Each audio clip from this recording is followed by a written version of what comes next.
Wag naman po sana, pero sakaling di po kayo pala rin, naisip niyo na po ba kung anong plano ninyo? Hindi ko naisip yung gagawin, pero sa akin kasi, all my life, NGO worker ako eh. Kahit nung congresswoman ako, parang hindi ko pa din ma-internalize na bahagi ako ng gobyerno. Paminsan nga, nire-remind ko yung sarili ko. Alam mo, nai-interview ako, parang pag na-interview ako, parating yung point of view ko, parang hindi ako kasali sa gobyerno. Siguro dahil yun sa mahabang panahon na talaga nasa labas ako.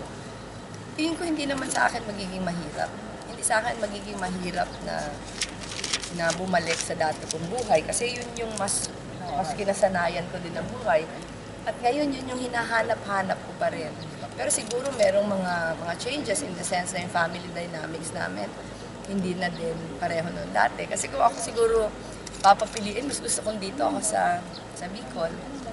Kasi ito talaga yung home para sa akin. Pero considering na yung mga bata nasa Manila na, siguro maghahanap ng ibang compromise. Bago ako nagkandidato for Congress, pagkamatay ng asawa ko, naghihintay sana ako ma-appoint sa judiciary. Pero yung pinaka-consideration ko noon, hindi na kasi ako pwedeng nag-aabogado sa mahihirap kasi hindi ko na kayang buhayin yung mga anak ko. Ma'am, sakali naman pong manalo kayo, ano naman po yung pinaka-immediate plans ninyo na gagawin? Ako siguro pag-aaralan kung ano yung setup ngayon.